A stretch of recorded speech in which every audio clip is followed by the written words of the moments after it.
नमस्कार दोस्तों, दीप गार्डनिंग में आपका स्वागत करती हूँ। मैंने आपको पिछली वीडियो में बताया था कि जो मैंने गाजर वगैरह जो भी किचन वेस्ट निकलता है उससे मैं खाद बनाती हूँ, उसके बारे में बताऊँगी। ये देखो दोस्तों, जब हम किचन का वेस्ट निकलता है बाहर फेंकते हैं, कितनी गंदगी होती है।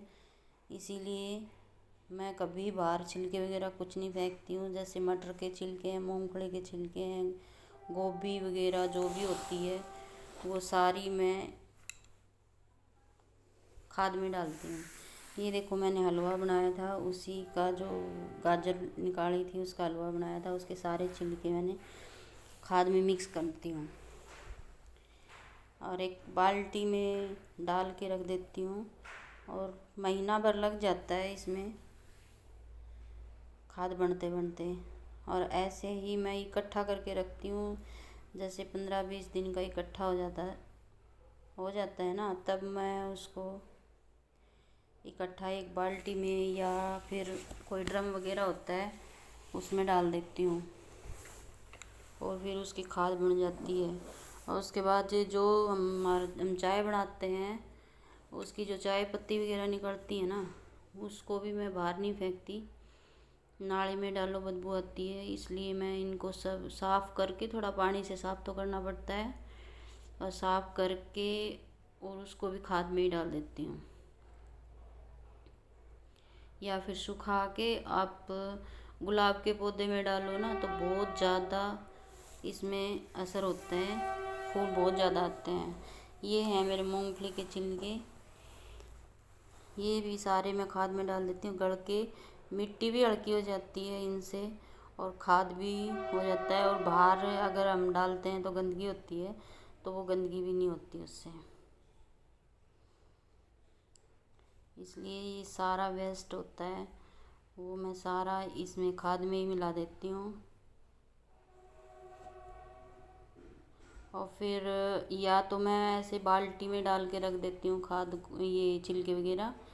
ये देखो, मेरे सारे जो गुलदाउदी हुई थी अभी, वो फूल निकाल के और ऐसे सूखने लगी थी, उनको सबको तोड़ के मैंने और सारा इसी में डाल दिया, इसी में डाल देती हूँ ये। और फिर जो मान लो अगर हमारे पास कोई बाल्टी वगैरह टब ये ड्रम वगैरह नहीं होते हैं, तो हम इस किचन वेस्ट को मैं क्या करती हूँ, जैसे गमले की मिट्टी, गमले में कुछ होता है उसको उखाड़ लेते हैं, तो उस गमले की मिट्टी निकाल के और उसमें नीचे भर देती हूँ इसमें। या फिर ड्रम वगैरह हैं मेरे पास जो जिसमें सब्ज़ी निकालती हूँ, उनमें मिट्टी निकाल के और नीचे ये डाल देती हूँ, ऊपर से थोड़ी सी मिट्टी डाल देती हूँ। अगर 15-20 दिन में देखोगे ना, अब तो सारे गड़ जाते हैं ये देखो, गोभी के पत्ते वगैरह हैं। और ये हैं मेरे जो पोर्चुल का थे ना, वो सारे ऐसे ख़राब हो गए हैं, तो उनको काट के मैंने अभी उन ऊपर से सर्दी की वजह से सारे ख़राब हो गए थे, इस वजह से मैंने सारे काट लिए इनको और सारे ऐसे खाद में ही डाल दिया। ये देखो, गाजर के जो पत्ते थे वो मैंने सारे इसमें खाद में ही डाल के और सारी इसकी खाद बना दूँगी अभी।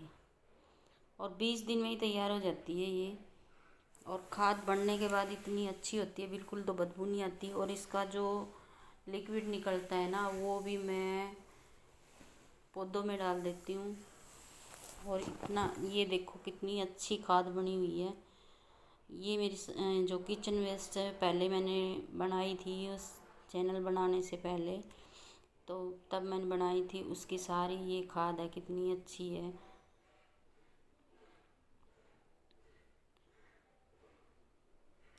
और ना किसी से खाद वगैरह मांगने का झंझट होता है और ना ही वो होता है, किसी से मांगो तो ऐसे अच्छा भी नहीं लगता। और अपना किचन वेस्ट बाहर फेंको, गंदगी फैलाओ, उससे अच्छा है कि अपना यूज करो। पौधों में भी यूज कर सकते हैं इसको और सब्जी वगैरह में भी यूज कर सकते हैं। तो अपना घर का कचरा है वो बाहर ना फेंक के और अपना खाद वगैरह बना सकते हैं। ये देखो कितनी अच्छी खाद बनी हुई है। इसमें जो गाय की गोबर की खाद होती है उससे भी अच्छी है, बिल्कुल भी स्मेल नहीं आती इसमें और अच्छी भी है। ये देखो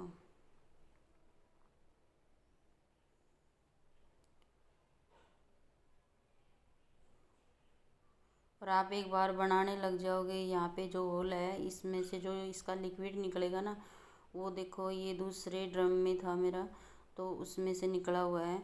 ये देखो कितना। और पौधों में डालो तो लिक्विड खाद भी इससे वो हो जाता है, पौधों में डाल के और खाद भी लग जाती है और फिर सब कुछ बर्बाद भी नहीं करते। ऐसे घर के आसपास गंदगी होती है उससे भी बचते हैं।